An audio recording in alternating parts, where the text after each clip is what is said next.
Hello les amis, bienvenue sur ma chaîne où je raconte des histoires de meurtres et mystères.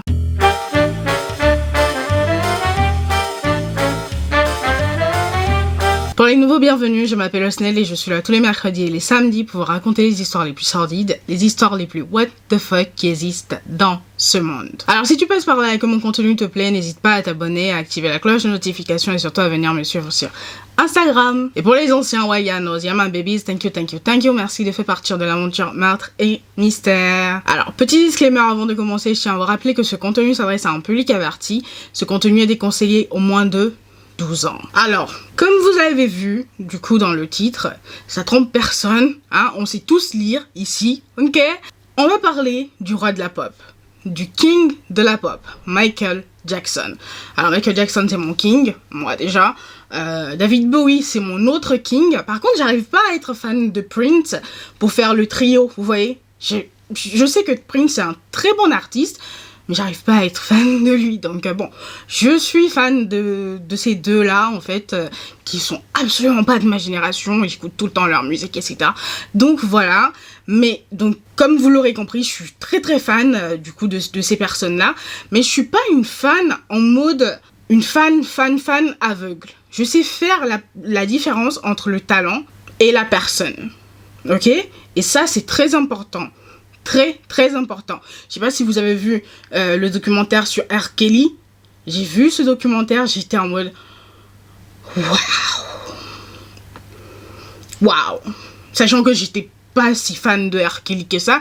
Imaginez les vrais fans de R. Kelly. C'est une dinguerie. La déception. C'est pour ça qu'il faut toujours faire la différence entre le talent et la personne elle-même. Mais à la fin de cette vidéo, du coup, avec les éléments que je vais vous présenter, vous vous ferez votre propre avis par rapport à la question, du coup, qui est posée dans le titre de cette vidéo. Sans plus tarder, well, let's get into it. Alors, qui était, du coup, Michael Jackson? Michael Jackson est né le 29 août 1958 à Gary, dans l'Indiana, et il était le 8e enfant d'une fratrie de 10. Plus tard, il est décédé le 25 juin 2009. Comme on le sait tous, Michael était le fils de Joe et Catherine Jackson. On va pas rentrer dans les détails parce que sinon la vidéo sera trop longue.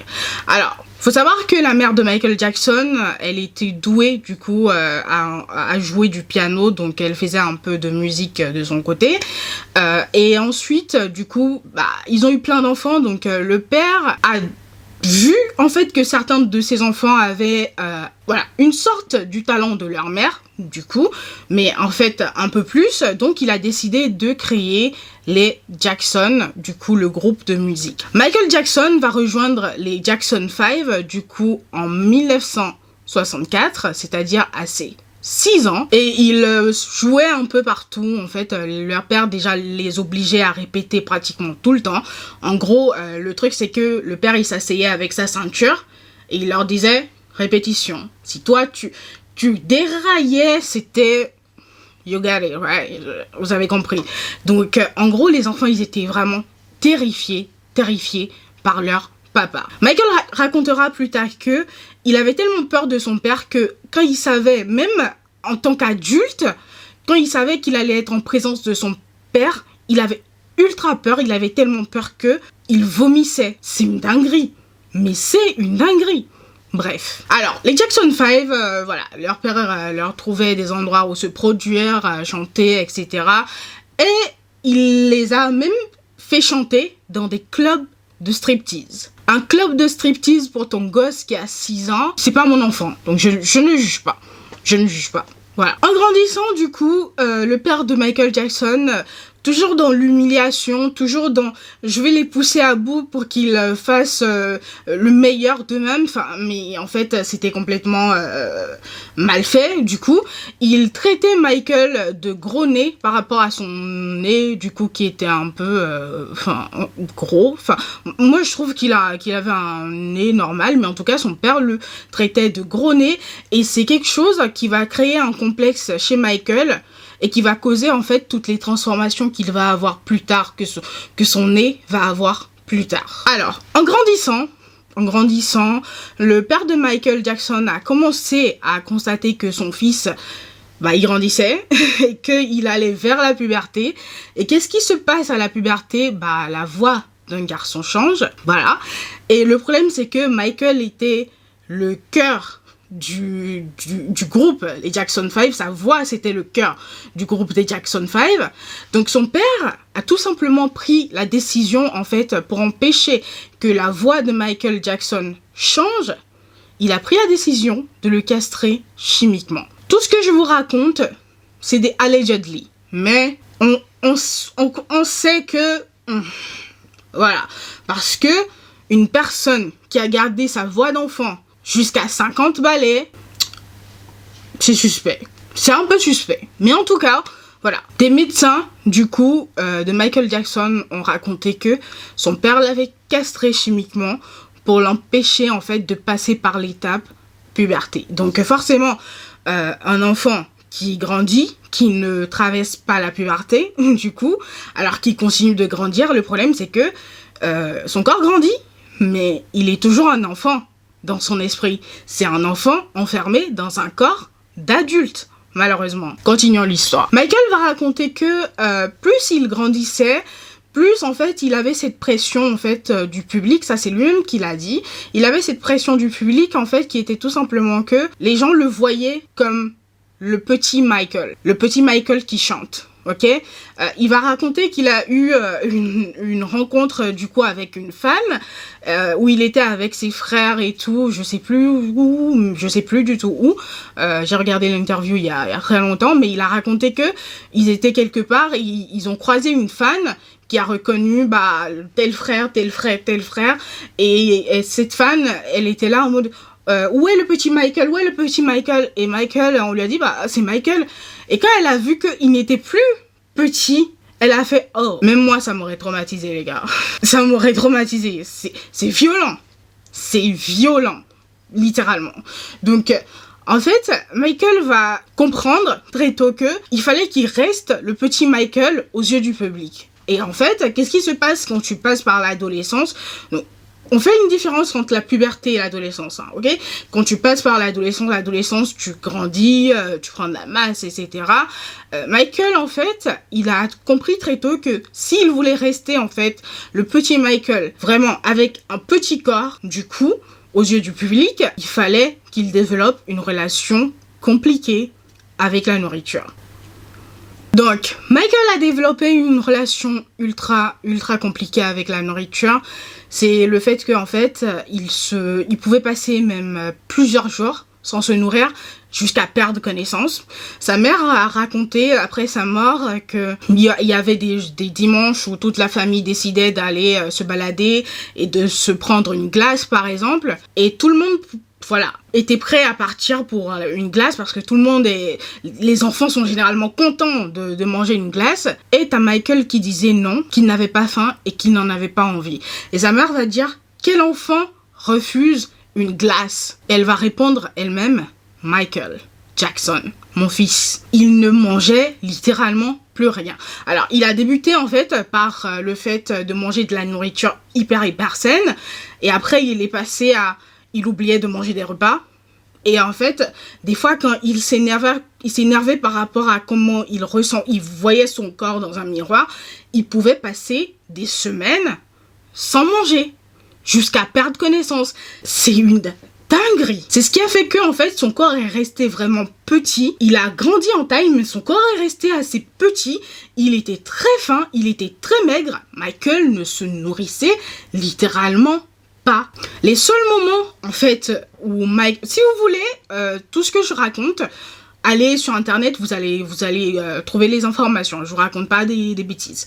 Alors, du coup, les seuls moments où Michael mangeait comme une personne normale, le petit déjeuner, le déjeuner, le dîner, voilà, il mangeait normalement comme une personne normale, c'était en fait quand il était en tournée, du coup, et qu'il avait besoin en fait de beaucoup d'énergie parce que c'était un très grand danseur. Donc c'est à ces moments-là que on l'obligeait, c'était même pas lui-même en fait. on l'obligeait, c'est ses managers, etc., qui l'obligeaient à manger. Genre, on lui prenait, son chef, une nutritionniste pour lui créer des repas sains parce qu'il ne voulait pas manger de trucs gras. Du coup, donc on lui créait en fait des repas pour qu'il puisse manger. Et sa mère va raconter que au cours de l'une de ses tournées, elle est allée le rejoindre dans une ville et elle l'a vu manger le matin, elle l'a vu manger le midi et elle s'est dit waouh, que son fils est redevenu normal. Sauf que quelques heures plus tard, il se discutait en fait avec sa mère et il va dire à sa mère: j'en ai marre qu'on m'oblige à manger. J'ai hâte que la tournée se termine pour que je redevienne comme avant. C'est sa mère qui l'a dit. J'imagine pas ce qu'elle a pu ressentir. J'imagine pas. Parce que tu vois, en fait, ton enfant, en fait, tu ne peux rien faire pour l'aider, tout simplement. Rien du tout. Pendant l'une de ces tournées, même, ses managers sont allés jusqu'à embaucher une personne. Genre, ils ont embauché littéralement une personne dont le rôle, c'était de lui rappeler que il est l'heure de manger. Quand j'ai lu ça, j'hallucine. Genre, ils ont littéralement embauché une personne juste pour lui rappeler qu'il faut qu'il mange. C'est une dinguerie. Mais c'est une... Waouh. Bref, donc en grandissant, du coup, il grandissait... il était toujours enfermé dans son corps... son corps de pseudo-adulte, enfant du coup enfermé dans son corps de pseudo-adulte. Et quand il a atteint la quarantaine, il a commencé à avoir des rides. Il détestait ça. Donc je vous ai parlé de son nez tout à l'heure. C'est par rapport aux propos que son père tenait du coup par rapport à son nez, qu'il a fait en fait de la chirurgie pour modifier son nez jusqu'à avoir le nez qu'il avait à sa mort. Voilà, petite parenthèse. Donc à la quarantaine, il approchait de la quarantaine, il commençait à avoir des rides et apparemment, il détestait ça parce que en fait, il voulait toujours rester le petit Michael aux yeux du public. Et c'est là qu'il a enchaîné les procédures chirurgicales. Il les a enchaînées. Il voulait garder un visage figé. Il voulait pas vieillir, tout simplement. Donc voilà, c'est un peu du coup le résumé en fait de la pseudo-vie de Michael Jackson, de ses souffrances, de son mal-être que je vous raconte. Alors, il adorait les enfants, il a eu des enfants, etc. Mais en gros, c'est des trucs que je pense que beaucoup de personnes ne savent pas et que je trouve que c'est important que les gens le sachent avant de commencer à le juger. Alors on continue notre histoire et on passe du coup aux années 90. Pendant les années 90, alors Michael Jackson, il habitait dans son ranch à Neverland. Il accueillait souvent des enfants du coup chez lui. Il avait plein de trucs, de jeux, de manèges, etc. Pour que les enfants s'amusent, etc. Enfin, vous vous rappelez, lui-même en fait, c'est un enfant enfermé dans un corps d'adulte. Donc le fait de se retrouver entouré d'enfants, moi ça ne me choque absolument pas. Mais ce qui va suivre, je vous dis ce qui va suivre. Donc pendant les années 90, un jeune garçon qui a été dans la maison de Michael Jackson, donc Neverland, a raconté que Michael Jackson l'avait molesté, donc voilà.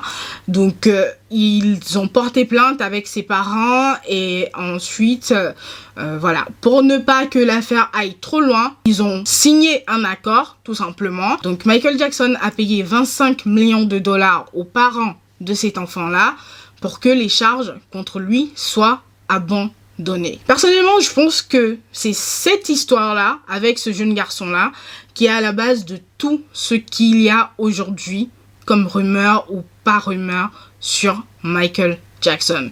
Alors, je ne dis pas qu'il ne s'est pas passé quelque chose entre Michael Jackson et cet enfant-là. Absolument pas. Je pense qu'il s'est passé quelque chose. Alors, il s'est passé quelque chose, je n'étais pas là, peut-être que c'était quelque chose qui a été mal interprété, ou peut-être que c'était quelque chose d'intentionnel, mais en tout cas, il s'est passé quelque chose entre Michael et cet enfant-là, ok ? Par la suite, du coup, au début des années 2000, un autre jeune garçon a raconté que Michael l'avait molesté, etc. Et bizarrement, Michael, au lieu de signer un accord avec cette famille, a fait le choix d'aller en procès. Rien que là, j'ai trouvé ça shady. Parce que s'il a signé un accord avec la famille précédente, Pourquoi il prend le risque? Il risque en fait d'aller en prison. Pourquoi il prend le risque de laisser un jury décider s'il est coupable ou non? Rien que là, ouais, ok, bref. Par la suite, donc forcément, Michael a été acquitté à ce procès-là. Retenez bien ce jeune garçon, parce que ce jeune garçon va apparaître plus tard dans mon histoire. Alors, Michael a été acquitté, donc ensuite on n'a plus rien entendu.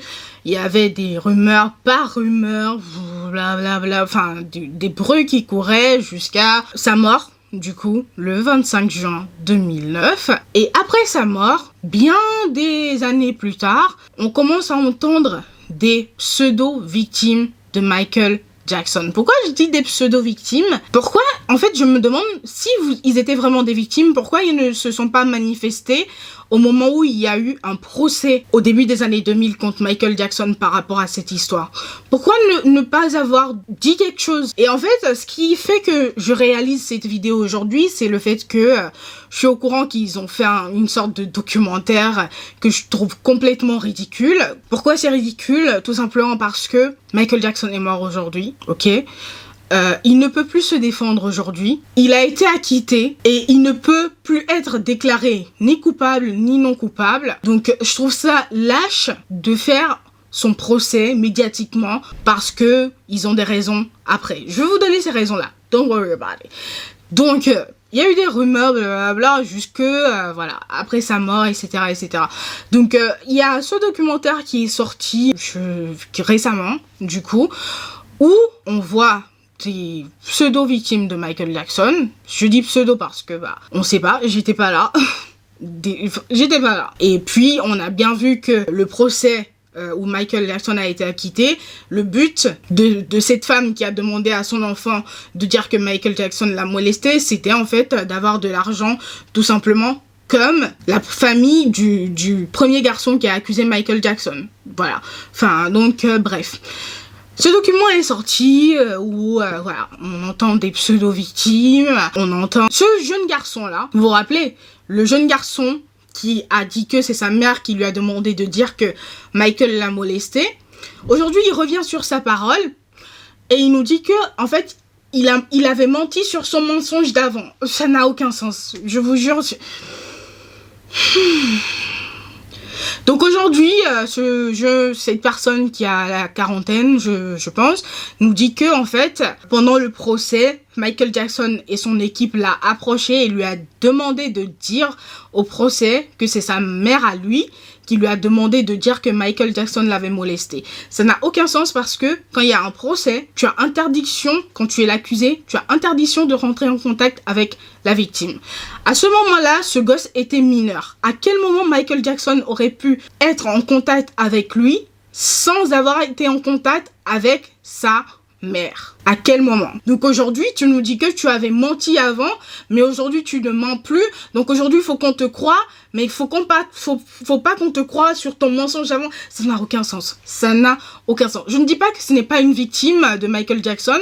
Je n'étais pas là, mais je ne le crois pas parce qu'il n'est pas du tout crédible. Il n'est pas crédible. Et pourquoi je dis qu'il n'est pas crédible? Parce que, en fait, tous ceux qui apparaissent dans ce documentaire-là, aujourd'hui, ils ont la possibilité de poursuivre en justice deux sociétés de Michael Jackson par rapport aux accusations du fait que Michael Jackson les ait molestés. Genre, les sociétés étaient au courant. Donc, en fait, un juge leur a accordé le fait de pouvoir poursuivre en justice ces deux sociétés de Michael Jackson. Donc, ce monsieur revient du coup sur sa parole parce que, évidemment, il y a de l'argent à se faire. Il avait menti avec sa mère parce qu'il y avait de l'argent à se faire. Aujourd'hui, il revient sur sa parole tout simplement pour moi parce que, encore une fois, il y a de l'argent à se faire. Je suis désolée. Lui, les autres victimes, je ne sais pas. Je ne peux pas vous dire que Michael Jackson n'était pas un pédophile parce que je n'étais pas là. Je ne suis pas une fan aveugle. Je sais qu'il s'est passé quelque chose entre lui et le premier garçon. Ok? Mais tous ceux qui sont venus après, je ne dis pas que tous mentent, mais il y en a qui mentent. Pourquoi? L'être humain est cupide. Tout simplement. La cupidité, Donc voilà en quelque sorte ce que j'ai comme élément du coup à ce jour. Et je vais vous rajouter du coup des trucs que j'ai trouvé tellement ridicules. C'est tellement ridicule. Par exemple, j'ai pas regardé le documentaire parce que j'aime pas perdre mon temps, vraiment, non. Donc, j'ai lu que il y a un ancien employé, je sais plus, garde du corps ou je sais plus quoi, de Michael Jackson qui a témoigné après la mort de Michael Jackson qu'il regardait du porno pédophile dans sa salle de cinéma chez lui. Et cette personne, je ne sais pas s'il dit la vérité ou pas, mais je me demande... Si tu sais qu'il faisait ça, pourquoi ne pas l'avoir dénoncé? Tu aurais pu le dénoncer anonymement. Et ça aurait pesé par rapport à la voix des victimes. Pourquoi ne pas l'avoir fait de son vivant? Et on attend tous qu'il meure pour que tout le monde commence à raconter tout et n'importe quoi sur lui. Après ça, il y a l'une de ces femmes, anciennes femmes de ménage, qui a raconté que Michael Jackson avait de la vaseline dans sa salle de bain. Alors, c'est celle-là, en fait, c'est notre joke préféré avec l'une de mes meilleures potes parce qu'on trouve ça tellement ridicule. Aller chez une personne noire, qui soit antillais ou je sais pas quoi, aller chez une personne de couleur noire, vous verrez chez cette personne soit de la vaseline, soit du beurre de karité, ou soit les deux. J'ai les deux chez moi. Ça veut pas dire que je vais chercher des gosses dans l'école qui est à côté de chez moi pour leur faire des trucs.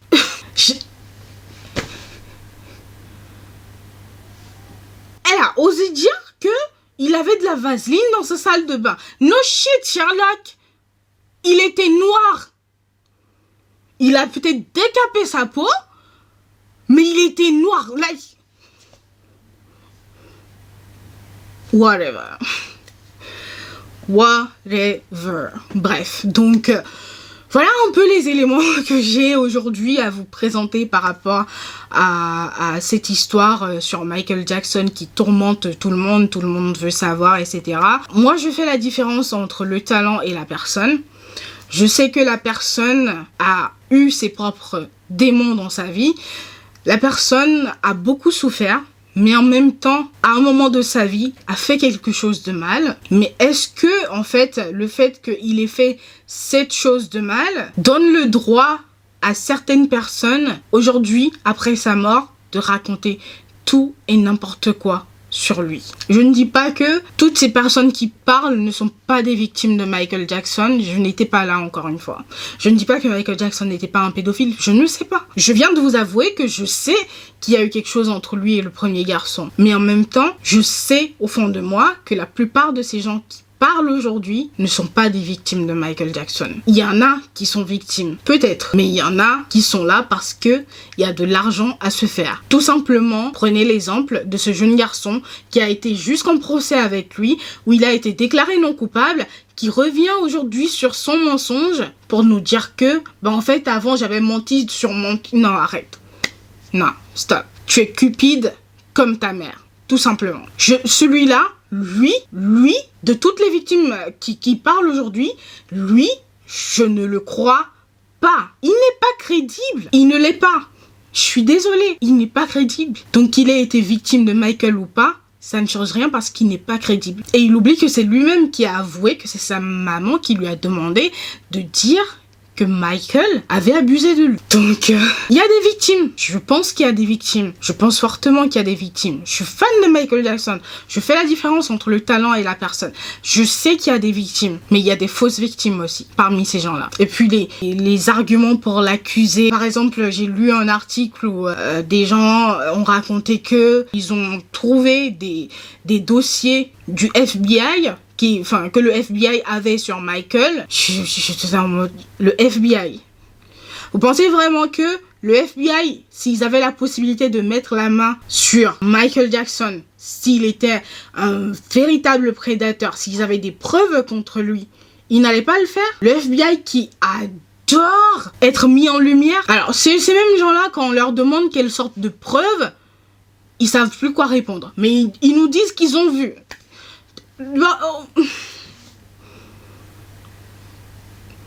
Je suis Saint Thomas.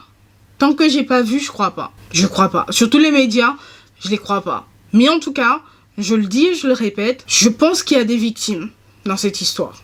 Forcément. Mais il y a des gens qui mentent parce qu'il y a de l'argent à se faire. Si moi, j'avais été une vraie victime, je ne me serais jamais associée avec ce mec qui a avoué devant la justice que c'est sa mère qui lui a demandé de dire que Michael a abusé de lui. Je ne me serais jamais associée avec lui. Ils se sont associés avec lui.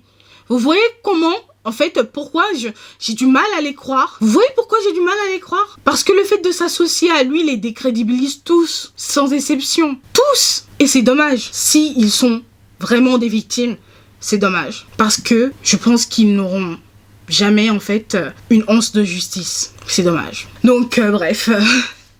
Voilà un peu les éléments que j'ai à vous présenter aujourd'hui. Je pense que la vidéo, elle est un peu longue, hein. Enfin, je pense... C'est les éléments que j'ai à vous présenter aujourd'hui par rapport à l'affaire Michael Jackson.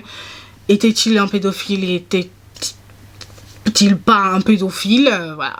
Celui le savait, du coup. Mais je sais qu'il a... Voilà, qu'il a fait des trucs. Il a fait des trucs. On n'est pas bête, ok? On a des cerveaux pour réfléchir, les gars. On n'est pas bête. Donc, il a fait des trucs. En même temps, il avait ses propres démons. Il était un être malheureux, mais vraiment malheureux. Est-ce qu'il était un pédophile? Il n'a jamais été déclaré coupable, donc je ne le traiterai pas de pédophile. Mais a-t-il fait des choses avec des enfants? Je pense qu'il en a fait avec au moins un enfant. Au moins un. Mais je ne vais pas le cataloguer de pédophile parce qu'il n'a jamais été déclaré coupable. Mais je sais, au fond de moi, que, voilà, il a fait des trucs avec au moins un enfant. Je précise bien, au moins un enfant. Voilà. Est-ce que c'était parce que il était un enfant enfermé dans le corps d'un adulte? Là, ce serait vraiment lui chercher des excuses. Jamais je ne trouverai des excuses à quelqu'un qui abuserait d'enfants. Jamais. J'ai traversé des trucs horribles dans ma vie. Ça ne me pousse pas à aller attendre devant l'école maternelle qui est à côté de chez moi pour regarder les gosses sortir de... Enfin, non. Donc, voilà. Faites-vous votre propre avis. Si vous voulez aller plus loin, voilà, sur ce dossier, sur Michael Jackson, faites vos propres recherches. Si vous avez des avis contradictoires, des trucs, n'hésitez pas à me dire ce que vous en pensez en commentaire. J'aimerais bien savoir, du coup. Et puis, on va s'arrêter là. Voilà les amis, l'histoire d'aujourd'hui, j'espère qu'elle vous aura plu. On se retrouve une prochaine fois pour une nouvelle histoire. En attendant, je vous souhaite une bonne journée, portez-vous bien et faites de bons choix. Bye guys. Mouah.